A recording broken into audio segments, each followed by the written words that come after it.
In 1983, a team of deeply pious scientists conducted a radical experiment in an undisclosed facility.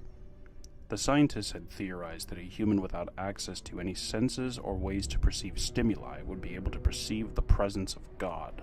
They believed that the five senses clouded our awareness of eternity, and without them, a human could actually establish contact with God by thought. An elderly man, who claimed to have nothing left to live for, was the only test subject to volunteer. To purge him of all of his senses, the scientists performed a complex operation in which every sensory nerve connection to the brain was surgically severed.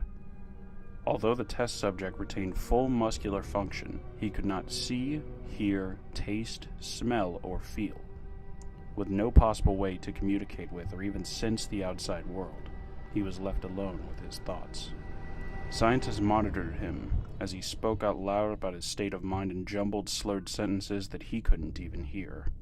After 4 days, the man claimed to be hearing hushed, unintelligible voices in his head. Assuming it was an onset of psychosis, the scientists paid little attention to the man's concerns.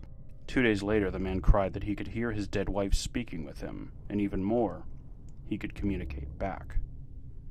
The scientists were intrigued but were not convinced until the subject started naming dead relatives of the scientists. He repeated personal information to the scientists that only their dead spouses and parents would have known. At this point, a sizable portion of scientists left the study. After a week of conversing with the deceased through his thoughts, the subject became distressed, saying that the voices were overwhelming. In every waking moment, his consciousness was bombarded by hundreds of voices that refused to leave him alone.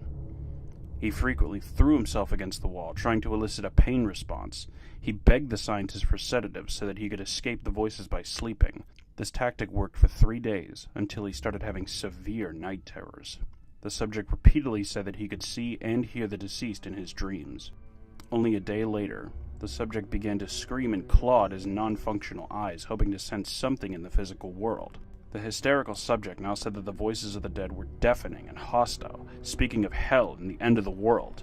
At one point he yelled, "No heaven, no forgiveness," for 5 hours straight. He continually begged to be killed, but the scientists were convinced that he was close to establishing contact with God. After another day, the subject could no longer form coherent sentences. Seemingly mad, he started to bite off chunks of flesh from his arm. The scientists rushed into the test chamber and restrained him to a table so he could not kill himself. After a few hours of being tied down, the subject halted his struggling and screaming. He stared blankly at the ceiling as teardrops silently streaked down his face. For 2 weeks, the subject had to be manually rehydrated due to his constant crying. Eventually, he turned his head and, despite his blindness, made focused eye contact with a scientist for the first time in the study. He whispered, "I have spoken with God, and he has abandoned us." And his vital signs stopped. There was no apparent cause of death.